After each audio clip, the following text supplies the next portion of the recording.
Ал енді сол Қашаған атамыздың жаңағы Есқали Жүсіпов айтқандары, Нұрым жыраудың әлгі Әлім Оразбай байдың қызын ұзатқандағы айтқан баталары, Нұрым менен жас келеңдердің айтысынан басталған көптеген жырларды Ізбасар Шыртанов ағаларымыздан тыңдадық. Сөйтіп, осы мынау қасымда тұрған жетекеңдерге бұл кісінің ізінен ерген амандықтар жалғап, оның алдында мынау жақсылықтар бар, оның алдында жаңа Қоғылашты айттым ба, Қоғылаштар бар. Сондай үлкен, мына кісінің әкесінің өзі жыршы болған адам, бұл туған деген.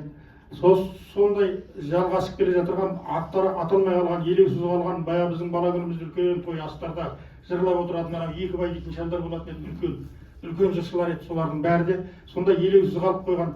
Күні кеше сол Түмен Балдабасұлының менен іргелес жаңағы Дүйсенбай Оразымбетұлы, жаңа Жан жігіт Қосназарұлы, Айтқұл Шыманұлынан бері қарай келіп, сол керуеннің көшінің кейде әлі қашыңқыраған, әрі қашыңқыраған тұстары болған шығар, сәні қашыңқыраған тұстары болған шығар, бірақ иманы қашқан тұсы жоқ.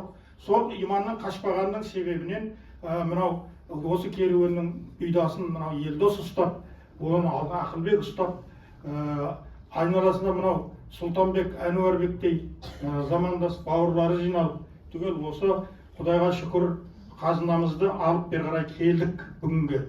Жыраулық деген заманында біздің жаңағы осы дүниенің жартысын билеген бабаларымыздың мемлекеттік құрылымында 5 институт болған. Бірлік институт, хандық институт, билік институт, жыраулық институт, нояндық институт. Міне сол институттың бірі мемлекет басқару ісіндегі қандарды жаңа толғау айтып 9 қанды түзеткен деп отырғанымыз сол бүкіл мемлекеттің саясатын жүргізіп отырған ұлы жыраулар болған.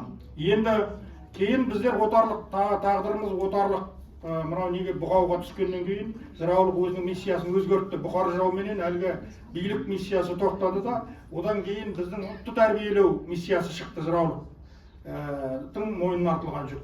Енді сол миссия айналып келіп, енді қазір код рухани, ұлттық рухани кодты сақтап қалу миссиясын атқарып жатыр қазіргі заманда.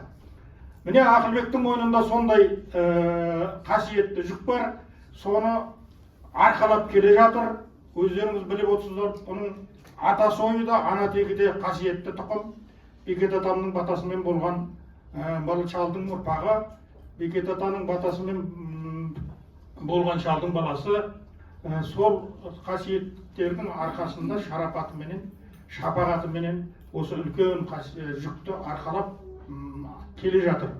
Жаңа өздері айтты, мынау Елдос тырнақтап жүріп, осы Орта Азиясы бар, осы айтып дыбыс жазу пайда болғаны бергі осы Маңғыстау Адай уәлаятының мұраларын жинады, 200-300 қасиетке дейін жеткізді. Одан Ақылбекке табыстады. Бұл да тырнақтап жинап қазір сол аса мол мұра жиналды. Енді сол мұраны ұрпаққа, ұлтқа ұсынып жатқан жайы бар. Бүгінгі альбом да соның бір парасы.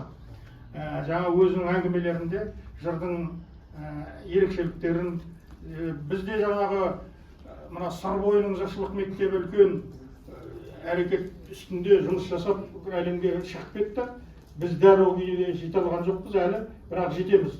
Себебі біздің жыр мақамдарымыз, жыршыларымыз ол сыр бойынан ешқандай да төмен емес, біреуден артық деп айтпай-ақ қояйық. Ешқандай кем емес, неше түрлі 70 сыр, 80 сыр, 70 мақам түгел бәрі де осы бір мына балдардың құшақ кеудесінде тұр.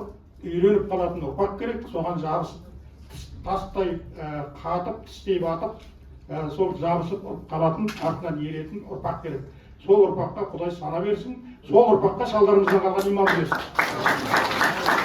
Көп рахмет, құрметті орындарыңызға жарасуыңызды сұраймыз. Ал енді өзіңізден